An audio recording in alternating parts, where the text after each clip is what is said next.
if you are looking to get in front of a new audience who does not yet know who you are, but is interested in what you're talking about, YouTube is literally built for this. Welcome to this video all about how to choose between a podcast and a YouTube show if you are a seasoned personal brand. I know that's a caveat, but that's who we work with at Worthful Media. I'm the owner of Worthful Media, Christine. I'm a podcast producer, I'm a YouTube producer, and I've worked for 9 years with personal brands, specifically in health and wellness, self-development, and entrepreneurship. But I've kind of been around the block for a while, and I've worked on shows that are both podcasts and YouTube shows. I've worked on just podcast shows. I have clients who just do YouTube. So I'm going to paint the picture for you to help you decide if you're a show host or a wannabe show host and you're an existing personal brand, and this isn't going to be your main gig. It's going to be more of like a marketing vehicle for you to share your wisdom and your offerings and all that you can give to an audience if you can go, one to many. I want to help you make a really smart decision because this is the big question, right? In 2023, YouTube is rolling out all sorts of new features for podcasters. There's sort of this final tipping point happening where podcasters are trying to figure out what to do with video. And personal brands who've known this for a long time realize there's huge potential in an audio-only show and there's huge potential in video shows. But sometimes it's not super clear if you haven't talked to like a professional team or producer who understands like the nitty gritty, where to focus first or primarily. So let me break it down for you. The big difference between a podcast and a YouTube show, if you're a personal brand and you're going to use this show to share your wisdom, attract your ideal audience, sell your products and services, build thought leadership, network, etc., is that podcasts are really good for sharing information to an existing audience, right?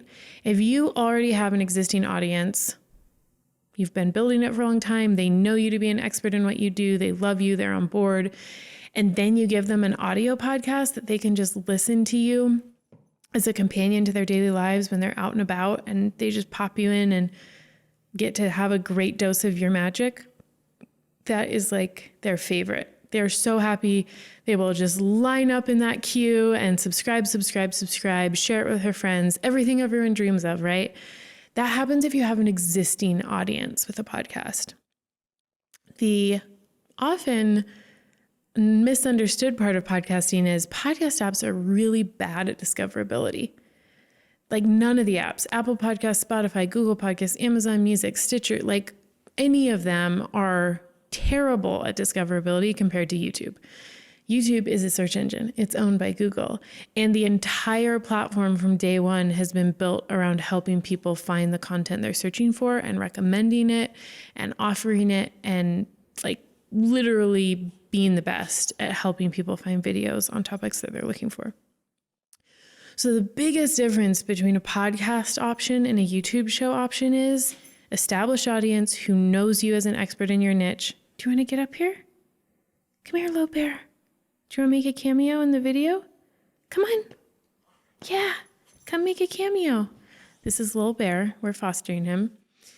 So that's the huge difference, is a podcast is super good at giving information to an existing audience, and they will just spend hours with you and love you and share you, and they already knew you.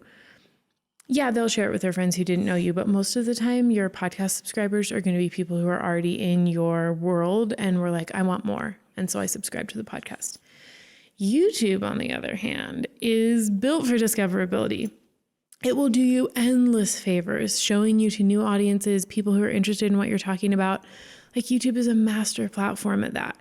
And so if you are looking to get in front of a new audience who does not yet know who you are, but is interested in what you're talking about, YouTube is literally built for this. And that's why so many kind of traditional podcasters who are personal brands are really focusing on YouTube now, not abandoning their podcast. No, there's such good stuff that comes from podcast. But if your main priority in 2023 is to get in front of a new audience who's looking for your stuff, like whatever you talk about, whatever you're into, and they don't know who you are yet, YouTube is the jam for that. And this is the conversation we have weekly at Worthful Media with clients, new clients, wannabe clients, curious clients. we're always saying like, well, tell me about your current audience. Tell me about your product offering. Tell me about where you're at in your business. Tell me about your goals for the next few years. Because if you're trying to get in front of people who don't know who you are yet, YouTube all day. And if you have a really great existing audience who's wanted way more of you, and like you don't want to go deeper on social media, or writing emails is not your jam, and you're trying to get way more information to them quicker and easier, podcasting is the jam. Now, this doesn't mean that these two options are mutually exclusive. Not at all. We do both YouTube and audio podcasts for the same clients, and we have totally different strategies for both, and they can serve different audiences beautifully.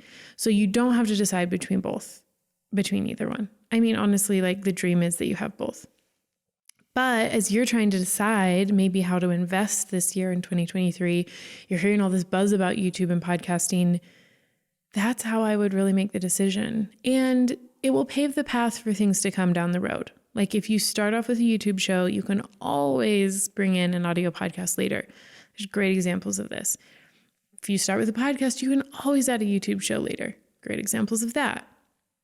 The most important thing to understand is, what is your primary goal? And be honest with yourself. Where are we at right now? Do we have a large audience that we want to serve deeper and like increase conversions on? Or do I want to get in front of people who don't yet know I exist? One, podcasting is way better built for. One, YouTube is way better built for. And that's how I'd make that decision. Okay, I'm going to leave it there for today. It's pretty short and simple. We're going to dive deeper into this, the whys and the hows, in future videos. So be sure to subscribe to the channel. This is our show host series. I, Christine, am hosting all these videos. We're dropping them weekly on our YouTube channel. And if you have deeper questions about this and you're really thinking like, I need strategic help, that's what we do when clients buy our launch package. We spend the first couple months of pre-production literally going through all of the options, the goals, really strategically thinking through this so that the show we make with you actually gets you where you want to go. All right, we're thankful that Little Bear made this cameo today. He's adorable if you're looking to adopt in the Salt Lake City area. I don't know, maybe we'll end up adopting him, but he's a real sweetheart. So thanks, Little Bear, and we'll see you in the next video. You were so calm and patient that time. You got all your wiggles out. And dog hair all over the microphone. Should we go turn the camera off?